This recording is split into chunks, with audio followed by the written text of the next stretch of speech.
Hello, everybody, and welcome to Retrospective Rants with me, Joey Huff, as your host. Well, I'm still working on a script for a more official episode, but I decided, maybe, just maybe, I should have a more regular upload schedule. You know, the thing I've been talking about. So, I'm going to try the actual ranting style. These are going to be unscripted videos that I just talk about certain topics that pop into my mind. Not just to just put something out there, but also because it'll help me with my editing. So, the most recent thing that came into my mind, or the most recent topic, was the idea of separating art from life. And I got this while I was reading and then editing my... reading and editing my script for... For The Temple, the reading from Lovecraft. Because, to put it mildly, HP was, or rather is, a somewhat controversial figure. As much as he's known, rightly praised even, for his excellent prose and also the different and very creepy concepts that he brought to life, he was also well known, or is well known, for his startling level of xenophobia. And I don't just mean racism, I mean anything that wasn't from his boyhood home, essentially. Whether that was concepts, people, science, or most pronounced, race, people of different races. And so, me being a fan of HP's writing can come as a surprise to some people. Not just because of their own ideological conclusions, but because me being a half-breed, well, me being not just half Filipino, but also half from from Oklahoma, which an urbanite like HP would probably dismiss as beneath him. I doubt that he and I would have gotten along very well, at least initially. So why do I like his stuff? Why do I like his writing? And is it right to like it? It's not about right or wrong. It literally isn't about right or wrong. I find his writing style appealing, I find the stuff that he brought to the table to be exciting, and I like it. That's it. But if you have to force the issue, one, he's dead. He can't say or do anything to hurt anybody anymore. Two, HP personally was a very back-and-forth figure sometimes. I mean, his wife was Jewish, and he did try and expand himself a little at times. Most importantly of all, he had a lot of phobias and a lot of personal fears, some of which were probably congenital, and whatever might have been there naturally was then exacerbated by his very, very sad life. So it's not as if he was concentrated on being malicious or anything. And third, and this is a more general point, even if he was a bad person and I was ideologically inclined to condemn any kind of, I don't know what you want to call it, problematic figure and dismiss their writing, I would try and step away from that for one specific reason. We still need to learn from that. Even if a public figure or historical personality, or even just a group of people, a party of people who work on National Socialist values, hint hint, needs to be studied and learned from, so that we learn how to avoid how to do those things. Or we can spot how those circumstances came about. We can also, probably most essentially, learn that... Sorry, I'm stuttering again. We can learn why they did those things and how close we, as individuals and as communities, are to being that bad as well. Because I think that's something that a lot of people forget at times, that all of the bad boogeymen throughout history, they were human too. And usually it was first desperation or just not having any other alternative before they became bad. Those are some very generic terms I'm using there, but like I said, it's a rant. But again, for an example, my school, the school I went to, had Mein Kampf in its library. Why did we have it? Because it was a center of white privilege and they were No. In the very introduction to that book, it just says, it blatantly says, I have translated this and published it so that people will learn how evil can arise and how it can influence everyone else around it. And that's why we read it. Or rather, that was why it was available to read. There's no other reason I can think of, or no better reason I can think of. And yes, I myself read it. Well, no. I tried to read it for those very reasons.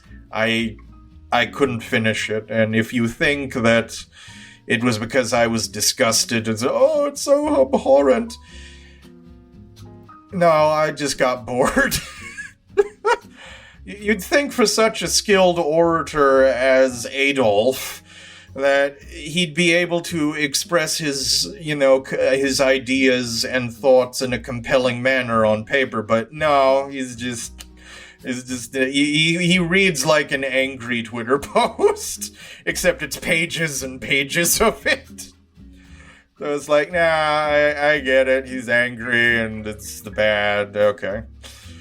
But again, you have to look at it through the lens of historic Germany. It resonated with people because times were horrible and they wanted some kind of solution. They wanted some kind of way to crawl out of it. And even if it was shittily written, I'm not even editing that out, sorry. Even if it was written to that low quality, it struck the right chords. And we need to learn from that, so that we know what to avoid, which, I guess, brings me on to the next part of this rant. Those are the dead guys. We learn from history, we research them to see if they were really as bad as all that, and if they really were horrible artists evoking horrible things, then we can learn how to combat them. And learn how to avoid those kind of transformations within ourselves. What about living artists and public figures? Ah, boy. So the term cancel culture gets thrown around a lot, doesn't it? And I guess that is kind of the topic that I'm discussing anyway. First off, I want to open up with two things. One, if there is a public figure, especially just an artist or commentator, who is directly calling for the harm or destruction of a particular group or place with people in it, any of those things, then yeah, they should probably be taken down from, or at least combated and prevented from any kind of public speaking. If there's somebody who is targeting a specific or general group of people or a nation, then yeah, that's a bad guy, that's a bad person, and they probably shouldn't speak. I would ask you to point them out first, though, and I would ask politely as possible that you provide me proof of, times that they have said this. Why is that? Because on the whole, I don't agree with cancel culture. And the second reason is why. A lot of people try to justify canceling live or like current day artists and what have you under the guise of just public opinion calling out. They just say it's not interference, it's not canceling them, it's just the public calling for them to not be able to broadcast or speak anymore, and it's the majority.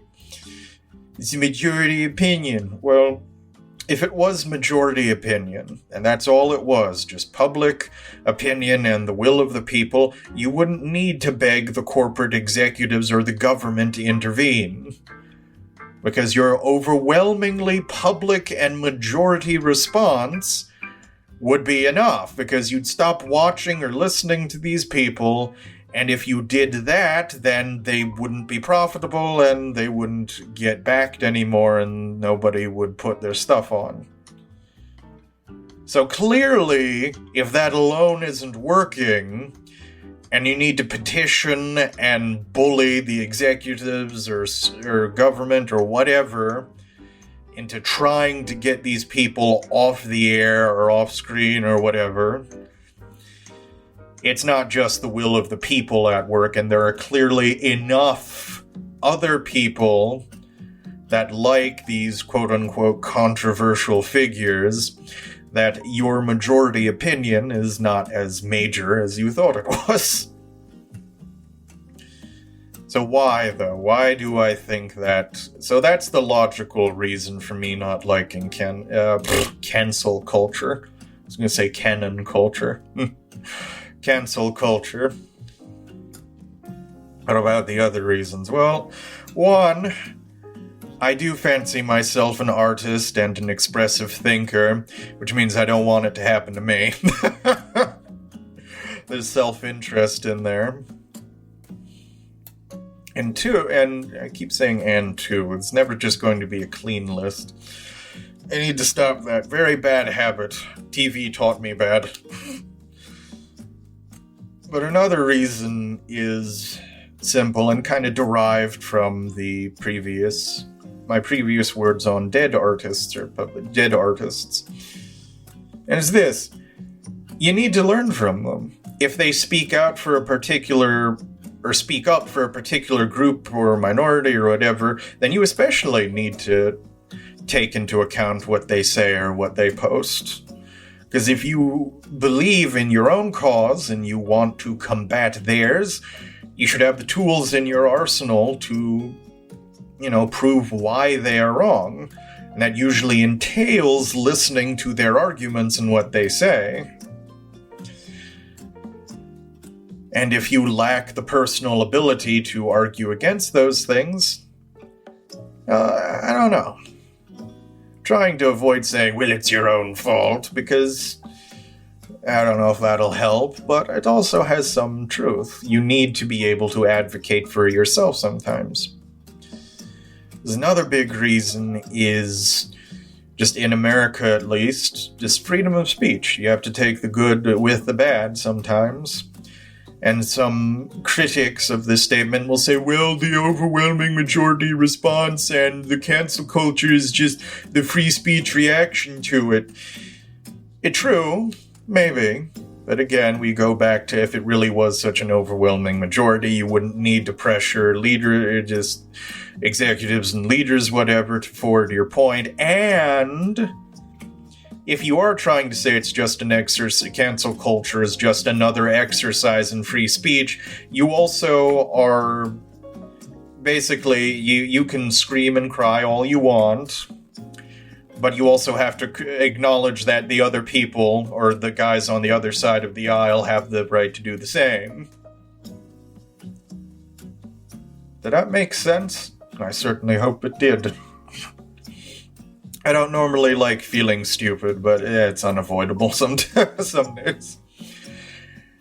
What about the next one? I had points. These are a lot clearer in my head when I'm just sitting and squinting at nothing. There it is.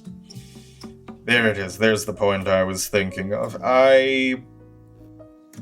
It's just talent, and talent being separated from the mistakes of the person. Like, for instance, there are a lot of different artists to whom I am ideologically opposed. I don't like what they have to say out of studio. But that doesn't mean they aren't objectively funny or good at what they do. That doesn't mean there isn't a reason to listen to them or to enjoy what they say.